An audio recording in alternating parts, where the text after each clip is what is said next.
fixose un carnaval, fixose un espectáculo extraordinario, xuntouse xente de moitísimos lados, si do Carramal e de máis abaixo, así de Postimirón, así de toda a bisbarra. Que recordo que estábamos en plenos anos de a ditadura e non se podía reunir a xente se non había uns permisos de gobernación, e aquí nada se lle ocurriu, nin había ninguna xente que pudese ir a pedir permiso, nin a relacionarse nada coa cidade, nin coas autoridades, e fixos de unha maneira espontánea.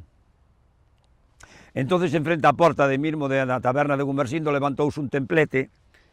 de paus de eucalipto, todo adornado, con verdes, con árboles verdes, con follas verdes,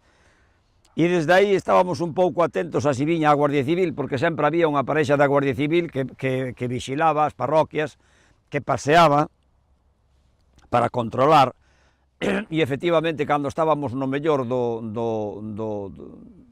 da festa, cando Entroido estaba no seu apoxeo, alá vimos que polo ponte do Batán viña a Guardia Civil, unha parexa da Guardia Civil. Entonces a xente empezouse a disgregar, empezouse a marchar disimuladamente, a facer así un pouco tonto, como que non se facía nada, pero quenes fuxiron e correron desesperadamente foron un meu irmán e un compañeiro, Germán, que se chamaba, o de Seña Pepa Xepa, que vivía aí de lado, e meu irmán que vivía aí tamén moi cerquiña, porque iban disfrazados de guardia civiles, coas súas escopetas e todo, escopetas de caza,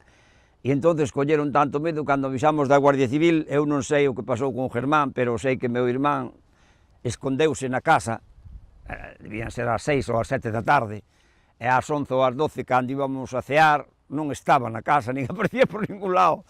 Meu pai a chamar por el, e por fin demos con el alá escondido nun aliñeiro, Dios mío querido, que non había forma de quitarlo para fora. Era un terror o que se lle tiña a Guardia Civil, un auténtico terror.